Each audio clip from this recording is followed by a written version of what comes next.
Hello everyone, this is Jonathan from Leica's Mobile Mapping Support Group. In this video today we're going to pick up where we left off from the processing video and go over the Review and Optimize tab, but more specifically some of the functions in regards to creating links between tracks to optimize our data. So where we left off, the processing tab finished, and just to prove that here we've got our, here's our data set. So here's our US 30 Summersdale project we're working on, and here's inside the folder structure of it. You can see now if we go in the logs folder, we can see we have our processing log if we need to take a look at that, along with our first import and backup logs. And then also if we go into the .job folder here, we can see in the trajectory folder now we have all of this information that wasn't here before when we open the trajectory folder. The most critical files in here, these are all files that are created on the back end through the Inertial Explorer. This .cts file is the one that's the most important though, because that is the actual trajectory file. So on the processing tab, if you were wanting to revert to this trajectory, this is the file that you would select. So now that that project is done, this is what we get. So we get we get all of our tracks visualized here. We get a low-resolution version of the point cloud visualized. We have our control points, and then we also have our image spheres and a quality factor. So these quality factors are notated over here. So green would be under 1600ths of a foot, yellow and red and so on, and these are values that you set in the settings. You can change the slider from it's like 2 centimeters, 5 centimeters, 10 centimeters as far as your tolerance thresholds. This is all based off of the estimated positional accuracy reported back from Inertial Explorer, so that whatever the estimated quality is of these trajectories. Let me turn off the point cloud here so we can see it a little better. So in areas like, let's say where it's yellow, it doesn't necessarily mean that it's off by 3300ths of a foot. It just means that the uncertainty of where it's at is within 3300ths of a foot. That's the certainty of the GNSS solution in that location. So that being said, we have some tools up here on top, like I just showed you, where we can we can change our visibility modes here. So we can turn on and off the point cloud. We can change the display of the point cloud. Now in this case, we haven't applied RGB color to it yet, or classification. So all we can really do here at this point is show intensity as gray or intensity as hue. It's really a kind of a preference. I like to work in gray sometimes, especially whenever I'm looking at data like this, where I'm paying attention to colors. In this case, we can turn off the image locations as well. That'll help us see a little bit more. So now we're just isolating our tracks, which we can turn the tracks off and on as well, and our control points. So that's what we're kind of focused on at the moment, is looking at our quality of our trajectory in certain spots and our control points. So we can see we've got a couple places where we might need to work on the trajectory. And then we've got some pretty good tracks in here as well. So the first thing that we would do on the Review and Optimize tab, okay, for example, let's say that we are happy with this trajectory. We were just ready to move on. It's not bad. It meets the tolerances of our project. We can just go down here and click Accept, and then that moves us onto the Finalize and Export tab, where we create our deliverable files. If we want to make adjustments to our trajectory, that's whenever we can click on these buttons right below Original Trajectory on the right. We have one for cloud to cloud and one for control points. So this is where we would make the adjustments that I mentioned that are on the processing tab, but we would be able to have more control and not do them as a batch adjustment. So let's go ahead and click on the cloud to cloud button. You can see it changes the colors of all of my tracks so I can tell them apart. And there are essentially 5 different methods for creating links between tracks, which links just refer to a common point grouping between 2 tracks of data that it's going to create a movement between the tracks. So whether that be, in the case of a ground control point, it's the distance that we're pulling the track to the ground control point, or in the instance of 2 tracks coming together, it's the average of the distance between those 2 tracks as we move them together. So you'll see how that works here as we go along. So our methods that we have for for creating links are link measurement, or manual link, and visual link on the Cloud to Cloud tab. So these are creating links. Visual link, think of it more like a top-down representation where you move one point cloud to the other. Manual link, we're picking out an object, like let's say we would pick out maybe a paint line or the corner of this sign and use that between passes. And then control points, we have automatic and manual control point, and this refers to whenever we brought these GCPs in, whether we had it set to automatic or manual. So automatic control point is going to try to find patterns of control points based off of a template, that we were to use inside of this inside the software. If we set up like a chevron template, it would look for that pattern and try to find the tip of that chevron or wherever you have the point focus. So like in this case here, you can see the beginning of a chevron. So we would have this template loaded in. It would try to detect the shape in the point cloud and then identify the tip of the chevron there where our point is going to be. With that method, you still have to go through and QA, make sure that it picked well, or adjust some picks if it got close. It's useful though on large projects where you've got hundreds and hundreds of control points and you need to go through and find them as quickly as possible. Then the other option is manual control point. So in this case, like for example, this paint line is a prime example of a manual control point. We don't have a template that's going to extract this paint line location, but we do have a point here where we had surveyed in the field. So we can select this point and then do the same thing where we tell the software in the point cloud where we want to create our actual control point that's going to correspond to each track.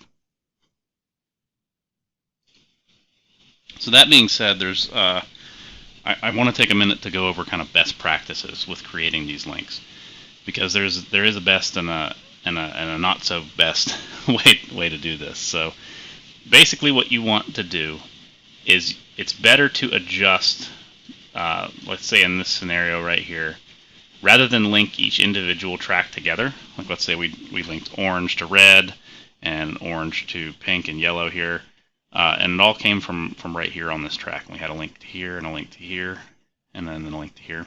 What's actually happening is we've got 4 or 5 links that are trying to make an adjustment to this bottom track down here, this orange track 4, all in the same place. So it's creating kind of a tug of war right in this area on the track, which if they're all going to the exact same place, it's okay. But if we have slight adjustments, we're not getting the full amount of control that we want to adjust to just one spot, because the adjustment to the red track might be a little bit different to the adjustment to the top track. And so what it'll do is it'll try to pull in both directions and find a middle ground there. Now it's okay to do that if you have them spread out pretty far. So like if we had a link here to the red track and a link down here to the yellow track, that's better because you're not making the adjustment all in one spot. But generally the best practice that I tell people to use is to try to create manual control point, or try to create manual links or visual links. Because the way that they work, instead of linking two passes together with cloud to cloud, you are actually linking all of the tracks in the vicinity. So the best practice for creating a good adjustment on your first try is to go through and say, we create like a link here that touches all the tracks, and then we might move down the road about 150 feet and create a link here that touches all the tracks, because that way we're just making one adjustment to each track at that point in time to a point. So if you have to think about these tracks as a timeline, or I think about it like a string, and all we can do is tug on the string or pull it in a direction to adjust this trajectory of how the system got from point A to point B. So once we have all of our links established, then we would go and run one big bundle optimization to our control points and also our manual links. So typically the way that I do this is I fill in with my ground control points first, then I go back and I add cloud to cloud links where we don't have coverage from ground control. What you don't want to do though is you don't want to overlap a ton in areas where we're all at the same point in time. For example, like in the case of this intersection, we have 1, 2, 3, 4, 5, 6 control points here. They would all kind of overlap each other. Let's say if I were to tie, all these to all 6 control points, all these tracks, we would have links going every which way across one another. So what we would want to do in this scenario is pick probably our best control point, whichever one that we have that's on a ground control point that we shot. And here it looks like a chevron. We might pick that control point and then tie the entire intersection to it. So we'll get started so I can show you the way that we do control point location. So we'll start with this point 15 up on top, and we'll click on the control point tab and then use manual control point. So we'll click on this, select our control point, and then click manual control point. So what the software is going to do is pull up a high resolution preview that it generated whenever we imported the control points, and then we just have to verify the location. So as you can see here, the control point's pretty close for default, but it's a little bit off from where we want it to be. So there's 2 methods that we can use to adjust it. We can either just use this button to click and tell it that's where that control point should move to. So here's the control point that exists, here's where we think it exists in the data, and we need to adjust the data to that point. Or the other method we have is we can use this segment intersection tool here, which if you use Pegasus Manager before, you're familiar with this tool kind of, but you pick one point along the edge of the chevron, or whatever it is that you're trying to pick, and then you create a line across the other. Now you do have to actually pick on points here, and then it creates a point at that intersection of those 2 lines. So the reason that that's very helpful is you may not have a point cloud point that's exactly on the tip of the chevron. Like let's say one of the scan lines is off a little bit from the very tip of it, or let's say that it was shadowed by a vehicle for some reason. That can block that tip of the chevron, in which case you can use the segment intersection tool to try to find that center.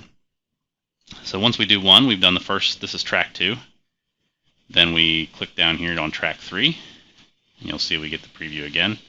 Now this one's a little bit more difficult to see, so we do have a button up here for intensity contrast. Sometimes that helps. In this case, it didn't really help me. So I'll just use that segment intersection tool to draw along the edge of the chevron here as best I can and get us a point that's in there, so we can see our deltas too as we populate that. So it looks like that one was a little bit closer in the Z value for this pass. Then we move on to track 5. Now in a scenario like this where track 5 is too far away and we don't have the data, I just skip over it. We go to the next one, because we only want to provide quality adjustment data. So I'll go through here and pick again.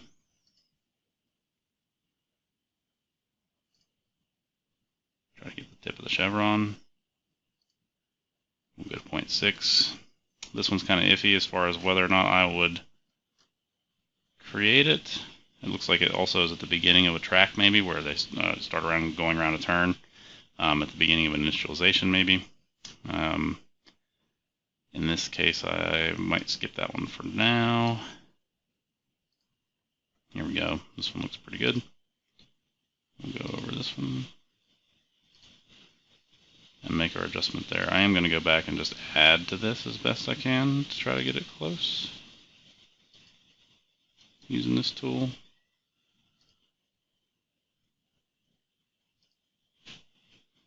And then once we are satisfied with the residuals that we get here and make sure that we've got a point for every control point, then we say create links. It's going to tell me 1 or more observations missing because I skipped one. And I say, yes, I want to proceed because I do not want to use that one. And now, we close this window. You can see that we have links that are going from each one of the tracks to this control point. So that is the way that you do it for a manual control point, and you can see it updated our RMS over here and provided our link to 15. If you do this with the automatic control point, it's going to actually pull in all of the control points, try to match them to chevrons, and then we go through the exact same process where we open up the window, we select the point, and then we say edit, and we open the window and we QA all those links that we just created like we did on the manual control point. So I'm going to go through, I'm going to go ahead and do the same thing for these other control points. I'm not going to run the video while we do that, so just to save you some time. You've seen how it's done now. And then I'll come back and we move on to peppering in some cloud-to-cloud points.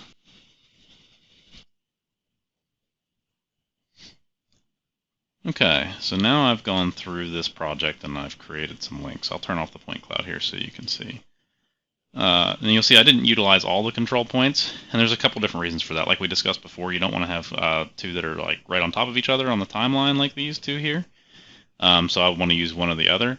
And if one of these control points, say, didn't have coverage from all passes, I'm trying to use points that get as many passes as possible, or as many tracks as possible in a location. Like this one gets all the tracks in that location. This one gets all the tracks on this side, and this one gets all the tracks on this side. Just trying to keep it even here. And then if I turn the point cloud back on, you'll see like some of these. Like this is a sidewalk grading here, which is fine to use, but we may not be visible from this other side over here. So in this case, we'll probably use cloud to cloud and manual links. So at this point in the adjustment, I typically turn off the point cloud and just look at my link distribution. Sometimes I'll turn off the passes here as well, and then turn them back on just to see where I need some distribution. So it looks like I've got some coverage here and here. I may want to add a link in the middle. I definitely want to add some links, maybe one or two down this way to help tie these together, and then I probably want to add one in here. So let's start here. We'll turn the point cloud back on, and we'll go to the Cloud to Cloud tab. You can see that our RMS is down to, at least on the control points, is right below 2/10. This is pre-adjusted. After the adjustment, that number will change, but that's about that's how our average distance that we're off from the control points as far as how I picked them. So in this case, let's take a look at a spot on this trajectory where we might want to create a manual cloud-to-cloud point. So we might want to use, we could use a paint line here. That one looks like it could be promising, but we may not be able to see it from track 8. So we could try, this looks like the back of a box truck maybe. Let's try with this paint line here and see what results we get. So to do a manual cloud-to-cloud point, it works in the same way that we pick the control point, except we just don't have a control point to reference from. So we'll click manual link to do that, and then we just click the spot where we want to try to generate this manual link. Then CPO will go through and generate the miniatures, like the high-resolution point cloud versions for that location, and then we'll get the preview window pop up that we can go through and try to pick it. So in track 1, looks like I can see the tip of that line pretty well. Track 2, we're not so fortunate. 3, 4 we can definitely see. 5, we're not very fortunate. I think that's a track that might be on the other side. And you can see that we're going to get some data here that's from the other side of the road. In that case, I just ignore it. Like you can definitely tell whenever we're closer, like track 6. We're getting data that we can use here. Track 7. This is the return pass of track 7. Track 8, we can use this. It's not going to be a perfect pick, but it's not too bad off. Track 9. Track 10. And then track 5. So it looks like we've got we've got about 6 or 7 adjustments in here. So let's go ahead and create the links. We'll see what kind of a map we get. So this is exactly what we were looking for, and kind of what I mentioned before. All of the local tracks here have an adjustment tie point that is tied to one common location, so they're all moving to the same location basically in space. So that covers that one. Let's do a visual link. So in this case, a visual link will function the same way. It will add in all of these links like we have here as far as like tying each individual pass to one point. But in the case of a visual link, we can use something like, let's say the corner of this building. We'll try with it. Or it looks like there might be a sign out front here. We can use that sign to try to tie these together. Actually, scratch that building. We'll use this kind of this area right here with this sign. I can't tell if that's a bollard or not. I'll go into the 3D view here real quick and we'll take a look. We could maybe use that sign or this electric pole here.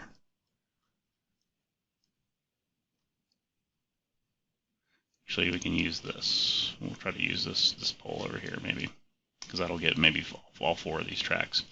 So the way that this works is we tell it visual link instead of manual link, and then we click the point that we want. So I'm going to click at the base of that pole. We'll see what kind of data that we get here.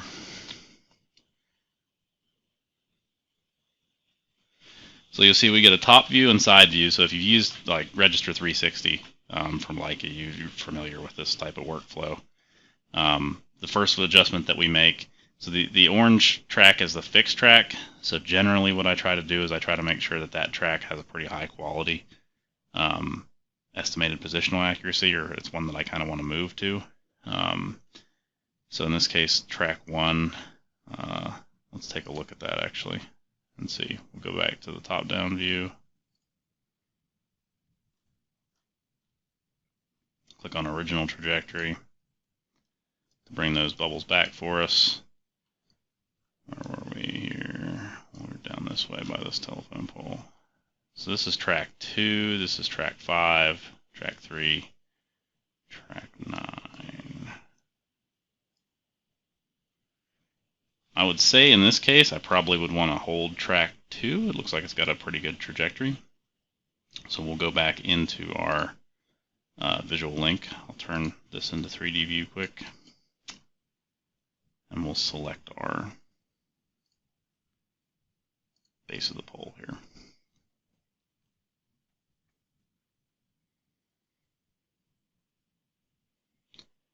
Now we mentioned that we want to use track 2 as our fixed, so I right click on that track 2 and then I say set as fixed. So now you can see track 2 is my orange point cloud, and then all of these other point clouds are going to be blue, and they're the ones that we're going to adjust.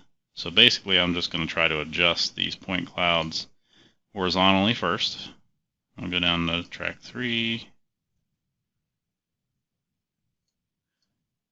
and once you get them lined up too, you can kind of orbit and check.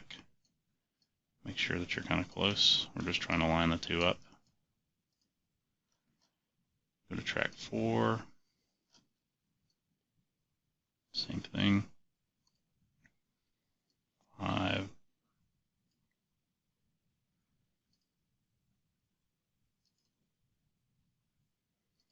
I don't want to make an adjustment if I can just barely see.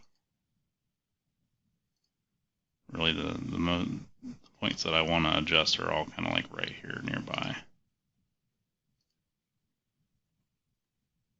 So we got some there. We go back and we go to side view now. And this is where we're just going to check our vertical. Make sure that the vertical is good. So in that case, I'll just drop that down a little bit there. 3, the vertical looks like it needs to come up because we want to match these 2 here. We can take a look from the side, make sure it's good as well. 4, the vertical doesn't look too bad, I don't think. Adjust it just to be sure. And same thing here, we're really close, so we just need a little bit of adjustment there on the vertical. I didn't make any of the other ones, so we'll create these links and we'll see. We just want to make sure that we get links from all the local tracks here, which we did. So we're missing track 9. So track 9 is probably one that I do want to adjust to this because it's close. I really don't want to adjust track 1 to it. That's really far away. So that's not to say that it's not a good adjustment, but at that distance I would rather just leave that alone. Plus it's starting to encroach a little bit on our links that we set up down here. So to edit this, I just go in to my cloud-to-cloud links. This is link 2, and I click edit. Right click and then click edit. So in this case, my adjustment to track 1, I want to delete. So I hit the little trash can up there to get rid of it. And then, let's see, that should be good.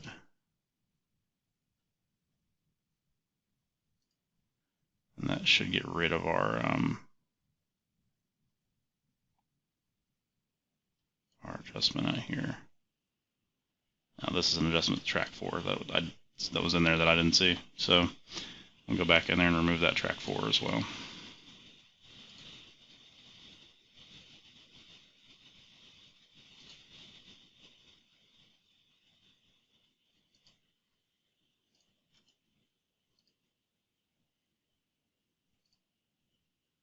There we go.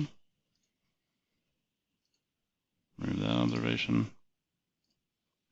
Create that link. So now you can see we got rid of that link that's kind of reaching across there, and now we're tying all these together.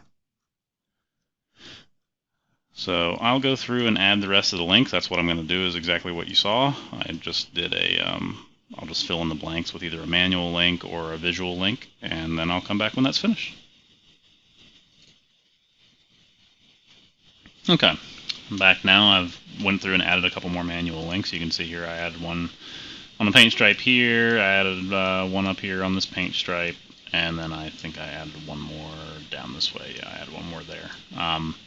That being said, we might add one more in here at the end of this. It's kind of close to the end of this red pass. Maybe I'll add one right here while we're talking about it. But while I'm adding this link, I do want to talk about the automatic link generation. So you can see at the bottom here we have link detection and link measurement. So that is a system that the software employs where it tries to generate links based off of, you basically provided a template as far as a distance between links that you want, and then an extraction radius. Now you see we didn't get this orange one over here, but in this case I think I'll let that one slide. What it tries to do though, it works in pairs. So the issue that we have with that in a scenario like this, if we just had it like these two tracks, like let's say we just had track 8 and track 10, they ran parallel along the whole thing, we could use the automatic link detection because it creates a link from one to the other. So in a scenario like this though, where we have 6 passes across here, link detection is going to create a link between these two, then these two, then these two, then these two, these two, these two, these two, and you'll end up with, 8 or 9 links in this one area. So that's the reason that on this particular project with all these lanes here, I don't use the automatic link detection. So automatic link detection is situational. It can save you a lot of time, but it's only going to be relevant on projects where, say, for example, you have just a couple passes going back and forth, maybe 3 at the most if you can try to spread those links out. The most important thing with it too is QA. So you go back through and QA all of your data after you, or QA all those links after it's created, in case, say for example, it found a false positive or it doesn't match up exactly how you'd want it. So with all that being said, here we have our links. Here's the distribution that we have. Like I said, I just try to make sure that they're spread out far apart enough. Rule of thumb is kind of like 150 feet. These are kind of close here, but you just want to provide some feedback to the system so that it can make corrections along the way. So here's kind of our link distribution. What I'll do now is I'll go through and we'll run the, there's a button down here in the bottom right. We can change this to optimize. This will apply all of our cloud-to-cloud and control point links to the bundle, and we'll hopefully drop these RMS values. So I'm going to let that run, and then we'll come back and take a look at our results in another video for QA.